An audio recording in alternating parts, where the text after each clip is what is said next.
Yo guys, how's it going? And welcome back to another video. Now today we're doing something a little bit different. As you guys know, I'm a Formula 1 fan. As you can see right in the background, I've got a Formula 1 poster on my wall.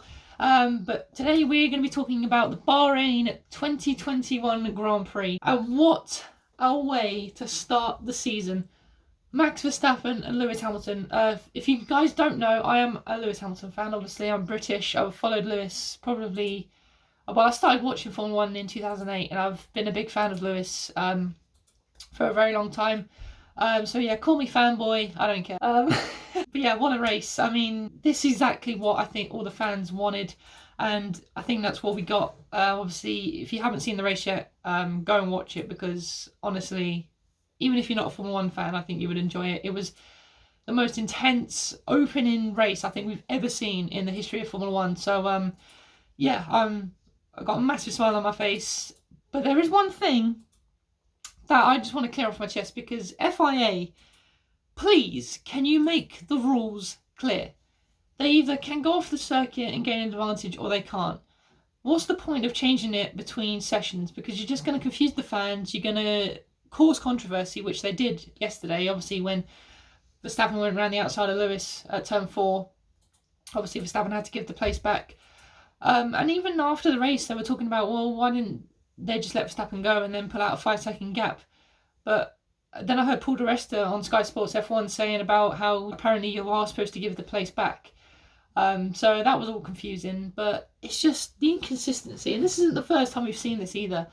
And it's, yeah, they just need to get more clear, and every driver needs to follow it, because Lewis kept doing it and everyone's punishing him, saying, oh, Lewis was able to do it and why wasn't Max? But even Red Bull even told Max, you can extend turn 4 if you want to, but you just can't overtake there.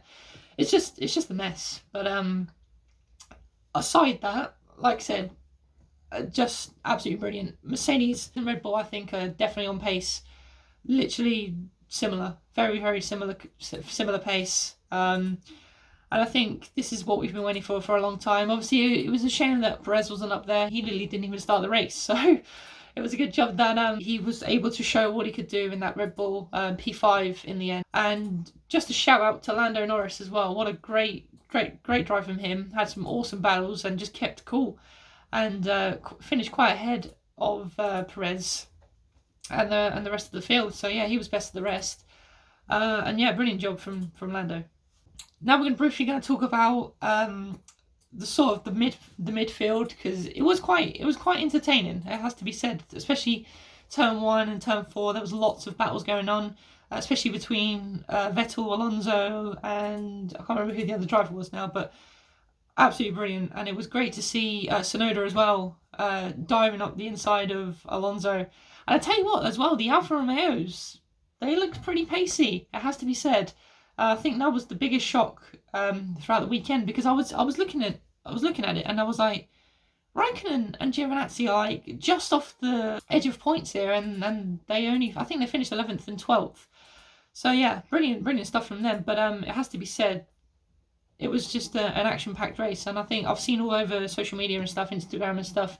It was probably the best opening race in a very long time, if not the best. But it's safe to say I think we've got a very interesting season ahead of us. Obviously, like, again, it's only the first race and this could all change, and Mercedes could come out and sort all their problems out and dominate the rest of the season. But I think compared to where we have been in the last 6 years in the hybrid era, it has to be said this season is looking a little bit closer. Nikita Mazepin. What can we say about this guy? I mean, he's probably had one of the worst starts to a Formula 1 career I think any driver has ever had. Yeah, I think he spun 3 times in practice, twice in qualifying in Q1 on both of his runs, and then crashes out at turn 2, well, turn 3. Yeah, I don't know.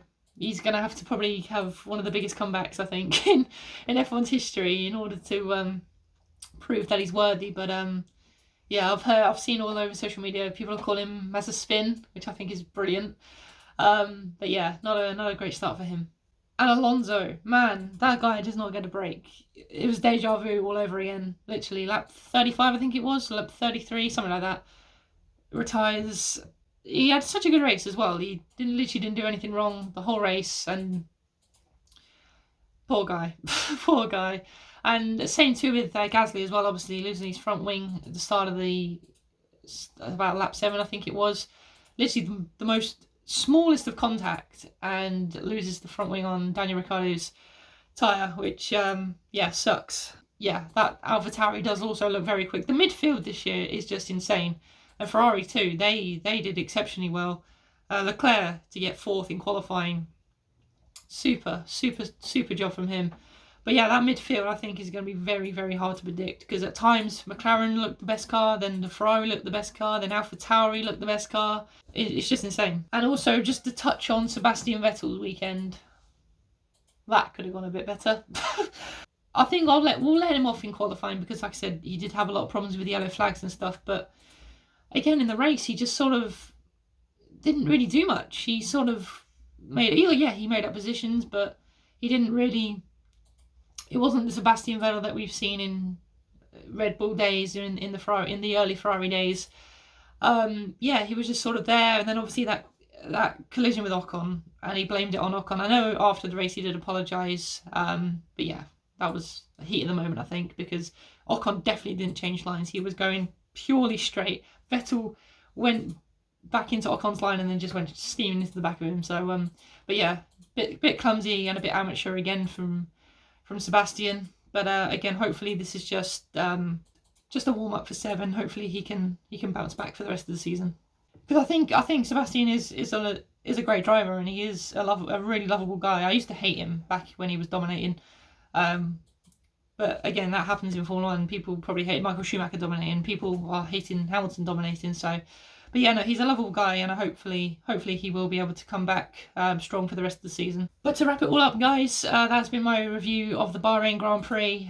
Yeah, what a race. Those last few laps, I was on the edge of my seat. I was hanging on to Holly. I was like, Holly!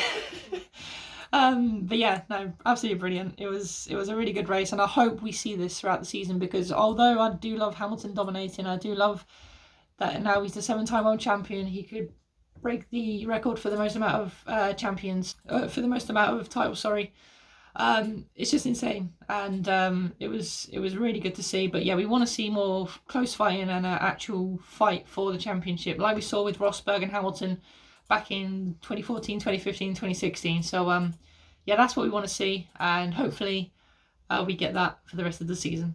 So guys, if you did enjoy today, please give it a thumbs up, subscribe to the channel if you are new. Like I said, I am thinking of doing this throughout the year as well, because obviously, like I said, I'm a F1 fanatic. So yeah, that'll be much appreciated, guys, and we'll see you all again in the next one. Take care.